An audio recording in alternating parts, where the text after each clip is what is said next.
Okay, guys, you're probably just not watching this because you have a lot of twin tips and kites. You're more like with the bigger gear like wave boards, and you have to fit into the weight limit on the airport, so you have to be a bit more organized when you pack up your board bag. And I show you a little bit how I do this, and yeah. On the right side you see my new board bag, which I never used before on a plane, and on the left I have this FCS board bag, which I have for a couple of years now, and it's a really nice board bag. It comes without any rollers, so you really have to carry this. This is different on the new one, on the new Mystic Wave board bag I have here. You have rollers here, but the nice thing on that one is you can open the zip and unmount this rollers, so it saves you, I would say, a kilo or a little bit more. I was flying with this like 3 or 4 years now, and it's quite used, but it's still super nice. And like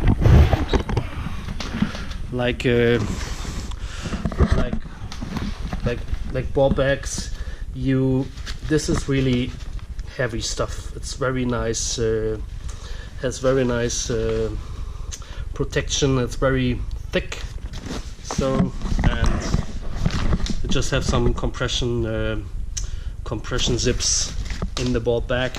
So, and usually I can fit in there 2 boards, 2 wave boards, 3 kites, and a couple of stuff like my harness and everything. But you have to stay organized, and the packing is a little bit tricky, but you get it. And here is the new, it's called the Elevate series.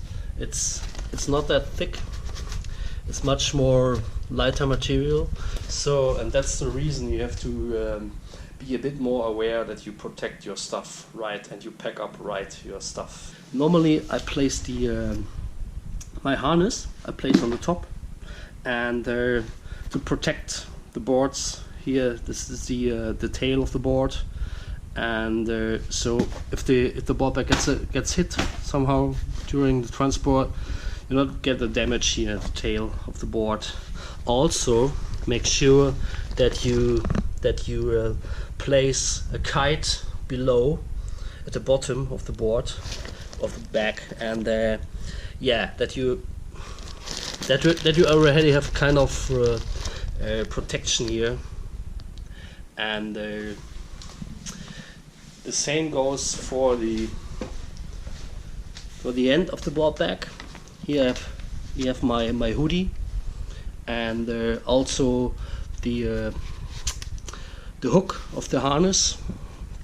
I unmount it normally, so I can place it here.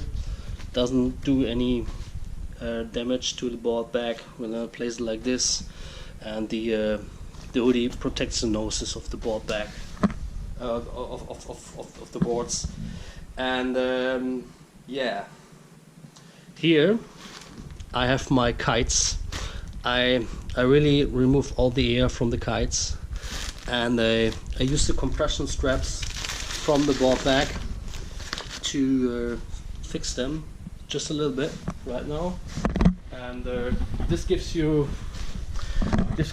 board protection from the top, so that you don't have to worry about this. And for the sides, I usually use the flip-flops and other stuff you have to carry, like my this is the new Neopren, so I place this here usually.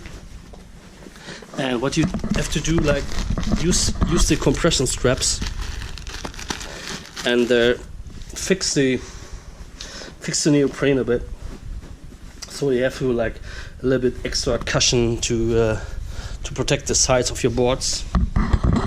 And yeah, that's how I do it. So you packed up some stuff of your board bag, and another thing you have to be aware of is carrying your fins. So you unmount the fins from boards and not just throw them into your board bag.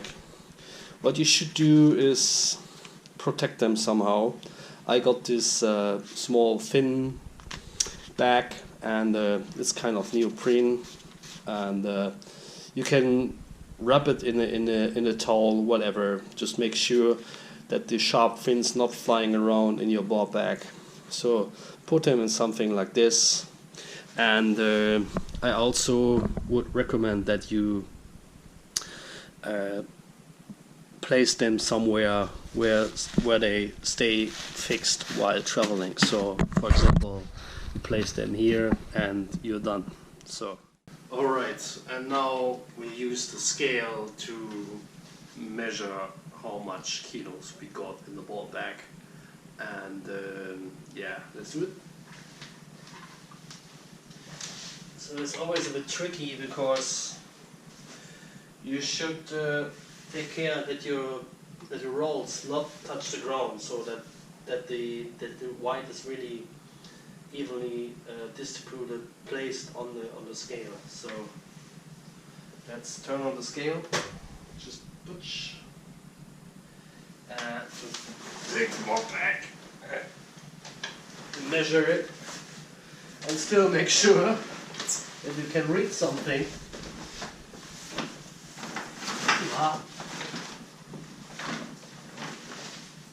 That's not good. Let's turn it around.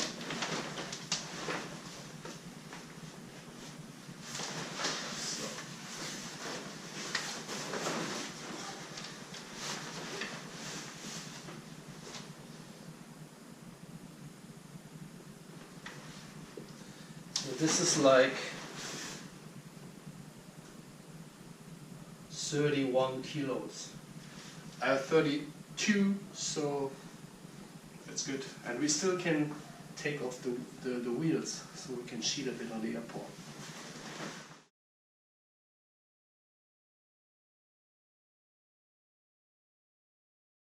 So let me explain you why I had this board bag for years.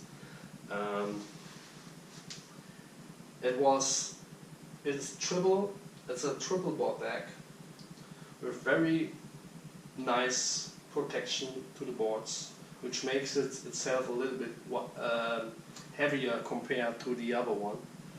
And this is still in good shape. I was on 20 flights with that board bag. It's still good. The only negative side of this is it doesn't have any wheels. So you have to carry this around on the airport, which can be exhausting. Depends where you want to go and on which airport you are. So it's, for example, when you're flying from Frankfurt, it's kind of a maze there. So the elevators are normally quite small, so you always have to take it off from the cart and put it back again and stuff like this. And with the Mystic one, it's the first board bag I have which has wheels, so it's still lighter than that one, but it has less protection. So that was the reason I really was taking care that the sides of the board bag is nice and protected, and the head and the tail of the boards are, and of course the bottom of the boards. So that's why I was using that for a while. Also, if you look carefully, that board bag, I would say the white's okay, but it's already a little bit too big. I think this one was faster and easier to package, but that one is when you pack it up right, everything really stays in place. Nothing is flying around while you're in transport, which is, we'll see later. I think this is still a good sign of the board bag. You have to pack it a little bit more carefully, and over the years I was able really to pack up everything I wanted.